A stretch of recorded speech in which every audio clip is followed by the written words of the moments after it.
Avis vascular centre మన దేశంలోనే the best varicose vein hospital. Welcome to I dream. నేను మీ సురేఖ. ఈ మధ్య చాలా మంది డయాబెటీస్ బారిన పడుతూ ఉన్నారు. అయితే షుగర్ 150 దాటకుండా ఉండాలి అంటే మన ఎవ్రీడే తీసుకునే డైట్ ఎలా ఉండాలి, రోజు ఏ ఫుడ్ తీసుకోవాలి, ఏ ఫుడ్ తీసుకోకూడదు అనే విషయం ఇవాళ వివరంగా మాట్లాడదాం. ఈరోజు మనతో పాటు ఉన్నారు ప్రముఖ నాన్ సర్జికల్ ఆయుర్వేదిక్ డాక్టర్, సురక్ష ఆయుర్వేదిక్ క్లినిక్ ఫౌండర్ డాక్టర్ పూర్ణ రాజేశ్వరి గారు. వారితో మాట్లాడదాం.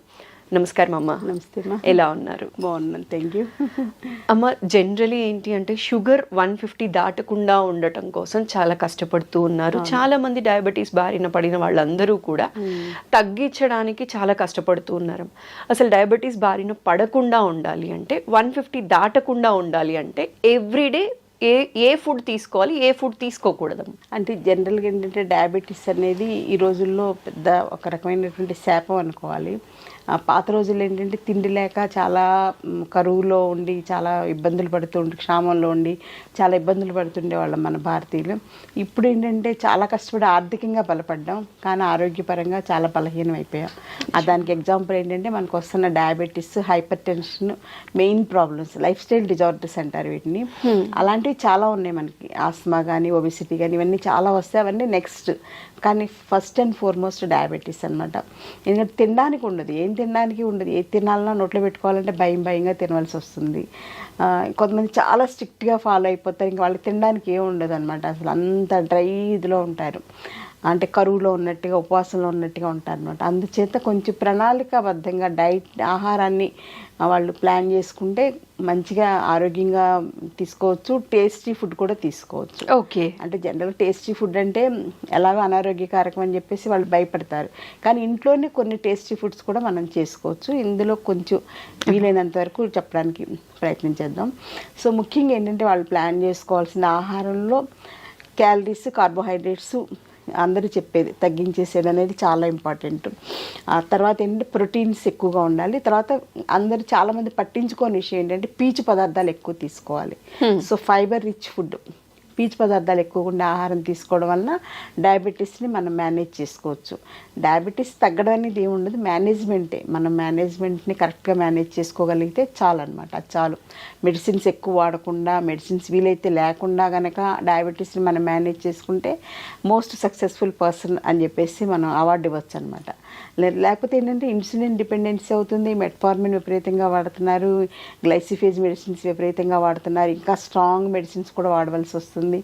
ఆ మెడిసిన్స్ వల్ల సైడ్ ఎఫెక్ట్స్ చాలా ఎక్కువ ఉంటాయి, భయంకరమైనటువంటి సైడ్ ఎఫెక్ట్స్ ఉన్నాయి. కాబట్టి అవి తక్కువగా వాడుకునేలాగా మన డైట్ ప్లాన్ అనేది ఇంపార్టెంట్. మీరు అడిగిన డైట్ ప్లాన్ చాలా అవసరం అమ్మా. At the same time exercise plan కూడా చాలా అవసరం. ఎక్సర్సైజ్ అనేది మోస్ట్ ఇంపార్టెంట్. థర్డ్ ఫ్యాక్ట్ ఏంటంటే స్లీపింగ్ హ్యాబిట్స్. సో ఆహారం, వ్యాయామం, నిద్ర, ఈ మూడు కనుక కరెక్ట్గా ప్లాన్ చేసుకుంటే, ఆయుర్వేదంలో ఏంటంటే ఒక శరీరం మనిషి ఆరోగ్యంగా ఉంటారంటే త్రిస్తంభాలు అంటారు. త్రిస్తంభాలు ఏంటంటే ఆహారం, వ్యాయామం, నిద్ర. ఈ మూడు కరెక్ట్గా మేనేజ్ చేసుకుంటే ఎటువంటి వ్యాధులు రాకుండా ప్రివెంటివ్ కేర్గా మనల్ని మనం హ్యాపీగా ఉంచుకోవచ్చు, హెల్దీగా ఉంచుకోవచ్చు. అట్ ది సేమ్ టైం వ్యాధులు వచ్చినా కూడా మన మేనేజ్మెంట్ అనేది ఈజీగా ఉంటుంది అన్నమాట. సో దానికి ఏంటంటే ముందు ఫస్ట్ పాయింట్ డైట్ గురించి చూద్దాం. డైట్లో ఎర్లీ మార్నింగ్ లేచిన వెంటనే మంచినీళ్ళు తాగడం అనేది ఫస్ట్ స్టెప్. వీలైతే గోరువెచ్చటి నీళ్ళు తాగడం. తర్వాత సెకండ్ పాయింట్, రాత్రి కొంచెం పడుకోబోయే ముందు కొంచెం మెంతులు, జీలకర్ర, ధనియాలు నానబెట్టేసుకుని ఉదయం ఫస్ట్ డోస్గా మంచినీళ్ళు తాగడం అయిపోయాక 7-8 మధ్యలో ఈ నీళ్లు తాగేయడం అనేది ఇంపార్టెంట్. తినగలిగితే నమిలేసేసి మింగేసేయచ్చు. మెంతులు కానీ, ధనియాలు కానీ, జీలకర్ర నమిలి తినడం అంటే కొంచెం కష్టంగా ఫీల్ అయ్యేవాళ్ళు జస్ట్ ఆ వాటర్ తాగినా కొంతవరకు బెనిఫిట్ ఉంటుంది. ఒకవేళ తాగలేకపోతే దాంతో కొంచెం డికాక్షన్ లాగా, టీ లాగా పెట్టేసేసుకుని అందులో కొంచెం అల్లం ముక్క కూడా వేసుకుని, కొంచెం దాల్చిన చెక్క కూడా యాంటీ డయాబెటీస్గా బాగా పనిచేస్తుంది. వేసుకుని తాగడం అనేది ఒక టీ లాగా అనమాట. అంటే మామూలు మనం తాగే టీ పౌడర్తో టీ కాకుండా ఇలా టీ లాగా తాగేయచ్చు గోరువెచ్చగా. తర్వాత 9 లోపల బ్రేక్ఫాస్ట్ ఏంటంటే ఇడ్లీ లాంటివి సాఫ్ట్ ఫుడ్స్ కామన్ అని కదా, ఇడ్లీ కానీ, ఉప్మా కానీ అలాంటివి. సో ఇడ్లీ మామూలు ఇడ్లీ. ఉప్మా మాత్రం బొంబాయి రవ్వ ఉప్మా కాకుండా మొక్కజొన్న రవ్వ ఉప్మా కానీ, లేకపోతే ఎల్లో కలర్లో ఉంటుంది ఒక రకమైన రవ్వ, బన్సీ రవ్వ అంటాం, అది కానీ, లేకపోతే గోధుమ రవ్వ ఉప్మా కానీ, ఏదైనా ఎక్కువ క్వాంటిటీ కాకుండా ఒక 2 to 3 ఇడ్లీస్ సైజ్ అయితే అలా మామూలుగా 4 ఇడ్లీస్ తినేవాళ్ళు 3 ఇడ్లీసే తీసుకోవాలి. దాంతో పాటుగా ఏంటంటే వెజిటబుల్ సలాడ్ కానీ వెజిటబుల్ సూప్ కానీ తీసుకోవాలి. అంటే ముఖ్యంగా క్యాబేజ్ ఫైబర్ బాగుంటుంది కాబట్టి క్యాబేజ్ బాగా తీసుకోవచ్చు, క్యారెట్ వేసుకోవచ్చు, బీన్స్ వేసుకోవచ్చు, ఇంకేదన్నా మనకు అవకాశం ఉంటే వేసుకుని అవన్నీ ఉడకబెట్టేసేసుకుని అది కొంచెం ఉడకనివ్వాలన్నమాట. కొంచెం ఒక 5 minutes ఉడికాక అది వడకట్టుకుని సూప్ లాగా తాగేయచ్చు, లేదా సలాడ్స్ లాగా తీసుకోవచ్చు. అందులో టేస్ట్ కోసం కానీ కొంచెం ఉప్పు వేసుకోవచ్చు, కొంచెం నిమ్మరసం కూడా వేసుకోవచ్చు, కొంచెం మిరియాల పౌడర్ కూడా వేసుకోవాలి. మిరియాల పౌడర్ కూడా డయాబెటీస్కి మంచిది కాబట్టి అలా తీసుకోవచ్చు. అది బ్రేక్ఫాస్ట్ టైంలో. అంటే ఇడ్లీ క్వాంటిటీ కొంచెం తగ్గించుకుని ఆ ప్లేస్లో సలాడ్స్ తోటి ఫిలప్ చేసుకున్నాం అనమాట. అది ఒకటి. నెక్స్ట్ 11 o'clock ఆ టైంలో ఆఫీస్కి వెళ్ళినా పక్కన ఒక బాటిల్లో మజ్జిగ చేసుకుని పట్టుకెళ్ళాలి. ఆ మజ్జిగ కూడా ఏంటంటే రాత్రిపూట ఒక 1/2 liter పాలు తోడుపెట్టేటప్పుడు అందులో ఒక 2 స్పూన్లు మెంతులు వేసేసి తోడుపెట్టేసేయాలి. సో మెంతుల్లో ఉండేటువంటి యాంటీ డయాబెటిక్ యాక్షన్ అంతా కూడా ఆ పెరుగులోకి వచ్చేస్తుంది. సో మళ్ళీ పెరుగు వాడకూడదు. పెరుగు వల్ల కూడా డయాబెటీస్ పెరుగుతుంది. మజ్జిగే వాడుకోవాలి. సో మజ్జిగ చేసేసుకుని ఒక బాటిల్ నిండా పోసుకొని ఎక్కడికి వెళ్తే అక్కడికి మనం తీసుకెళ్ళిపోవచ్చు. మధ్యాహ్నం 11 o'clockకి ఒక 250 ml మజ్జిగ తాగేసేయాలి. 1 o'clockకి లంచ్ ఏంటంటే మనం మామూలుగా వైట్ రైస్ అనేది మోస్ట్ కామన్ కదా. White rice, white sugar, white salt, white packet milk, maida, ఈ 5 కూడా white poisons. Okay. 5 white poisons వల్ల డయాబెటీస్ మల్టిప్లై అవుతుంది అనమాట. సో ఈ 5 కూడా తీసుకెళ్ళి కాశీలో వదిలేయాల్సిందే డయాబెటీస్ పేషెంట్స్. సో ఈ 5 వైట్ పాయిజన్స్ వదిలేస్తే సగం శని వదిలిపోయినట్టు అనమాట. లేకపోతే ఆ వైట్ రైస్ వల్లనే డయాబెటీస్ బాగా పెరిగిపోతుంది.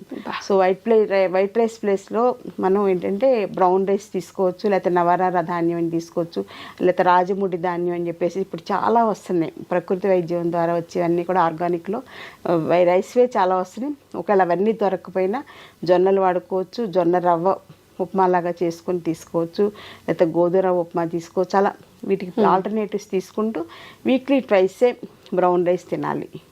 ఏ రైస్ అయినా వీక్లీ ట్వైసే. మిగిలిన రోజులన్నీ కూడా గోధుమ రవ్వ కానీ లేకపోతే జొన్న రవ్వ కానీ ఇలాంటి వాటితోటి అన్నంలా వండుకోవడం ఏదో ఒకటి అలా ప్రిపేర్ చేసుకుని తీసుకోవాలి. కానీ కర్రీస్ మాత్రం బాగా తీసుకోవాలి. ముఖ్యంగా పప్పు కంపల్సరీగా ఎవ్రీ డే లంచ్లో ఉండాలి.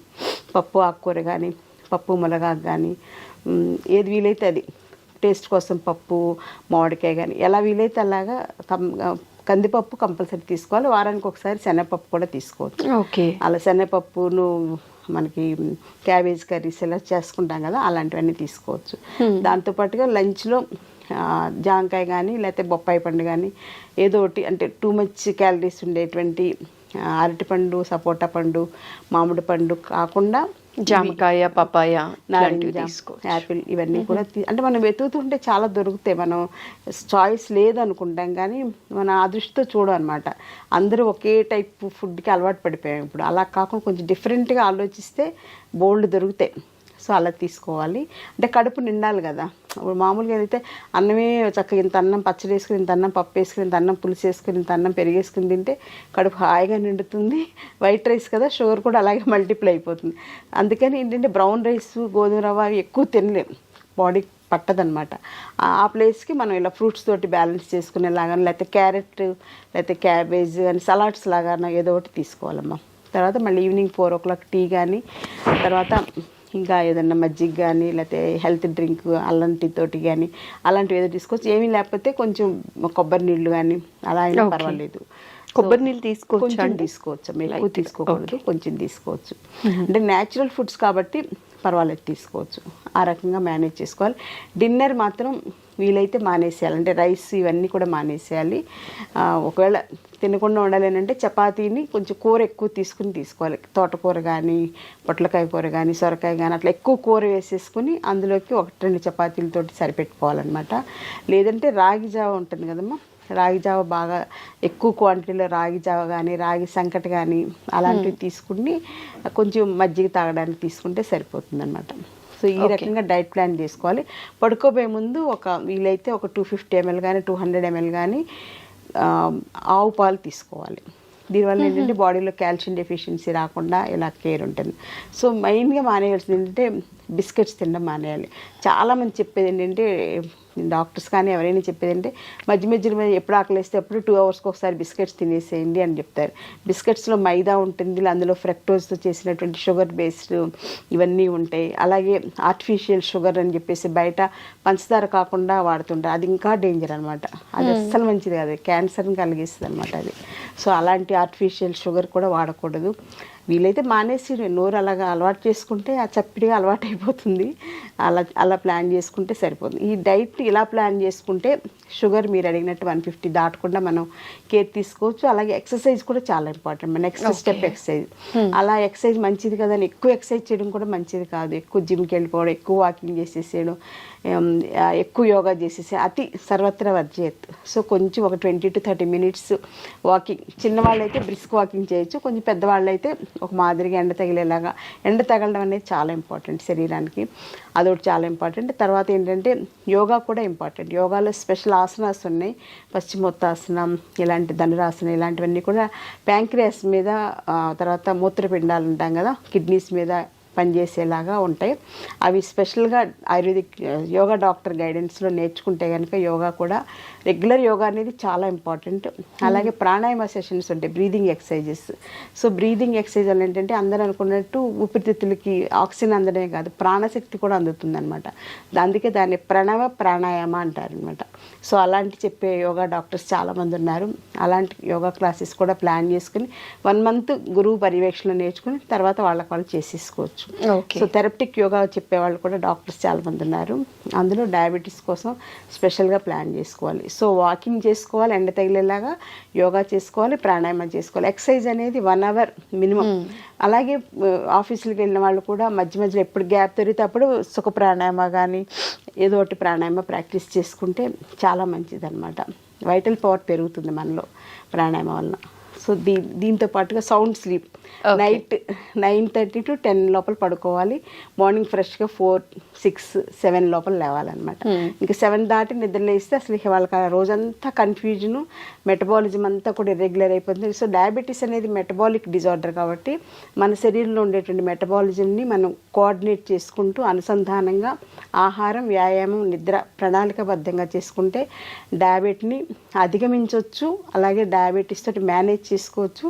డయాబెటీస్ వల్ల సో మెనీ కాంప్లికేషన్స్ వస్తాయి అన్నమాట. అంటే ముఖ్యంగా రెటినోపతి, నెఫ్రోపతి, న్యూరోపతి, ఇలాంటి కార్డియోపతి, ఇలాంటివన్నీ రాకుండా మనల్ని మనం కాపాడుకోవాలంటే మీరు అడిగినట్లుగా షుగర్ లెవెల్స్ ఫాస్టింగ్లో 150 80% దాటకుండా కేర్ తీసుకోవాలి. అలాగే కొంచెం టేస్టీ ఫుడ్స్ కూడా ఇంట్లో చేసుకోవచ్చు. మనం సపోజ్ బయట చెత్త బిర్యానీ తింటూ ఉంటారు, అలా కాకుండా మనం ఇంట్లో వెజిటబుల్ బిర్యానీ, ఎక్కువ క్యాబేజ్ ఇవన్నీ ఎక్కువ వేసి, క్యాబేజ్ కానీ క్యారెట్ కానీ ఇలాంటివన్నీ వేసుకొని, బీన్స్ ఇవన్నీ ఎక్కువ వేసుకోవాలి, కొంచెమే రైస్ వేసుకోవాలన్నమాట.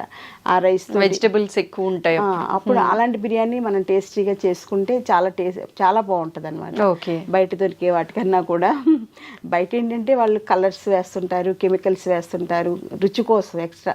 అవన్నీ కూడా శరీరానికి చాలా డ్యామేజ్ చేస్తాయి. ఎంత అంటే రకరకాల వ్యాధులు వస్తాయి, డయాబెటీస్, ఒబెసిటీ ఇవన్నీ ఎలాగో వచ్చేస్తాయి.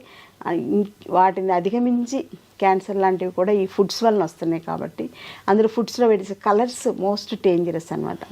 బయట ఫుడ్స్ 100% మానేస్తే డయాబెటీస్ మనం సగం సక్సెస్ అయినట్టే. ఇంకా మిగిలిన సగం ఇంట్లో మంచిగా మనం డైట్ ప్లాన్ చేసుకుంటే హ్యాపీగా డయాబెటీస్తో కలిసి సహజీవనం చేస్తూ అది మనల్ని బాధ పెట్టకుండా మనం ఆరోగ్యంగా ఉండేలాగా జాగ్రత్త పడవచ్చు. థ్యాంక్ యూ సో మచ్ అమ్మ, చాలా సవివరంగా తెలియచేశారు. నమస్కారం. నమస్తే.